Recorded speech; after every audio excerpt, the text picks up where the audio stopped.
گھروں کے اندر میاں بیوی کی لڑائیاں ہوتی ہیں اور یہ ہوتی رہتی ہیں، چھوٹی موٹی ساری غلطیاں، ہر گھر کے اندر لڑائیاں ہوتی ہیں، لیکن ہر لڑائی کے اندر عمومی دیکھا گیا ہے کہ شوہر کا قصور ہوتا ہے،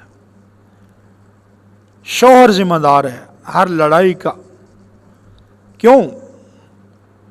اللہ نے عورت کو ناقص العقل پیدا کیا ہے، اس کے اندر عقل نہیں ہے، وہ ناقص ہے۔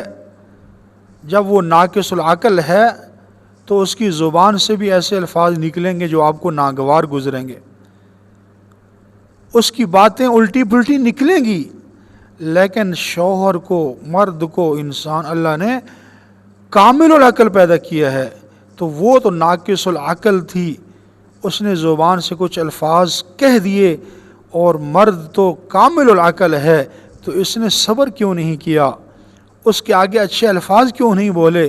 تو ہمیشہ یاد رکھیں کہ عورت ناقص العقل ہے، وہ ایسے الفاظ بولے گی، لیکن ایک مرد کی شان یہ ہے کہ وہ برداشت کرے، صبر کرے۔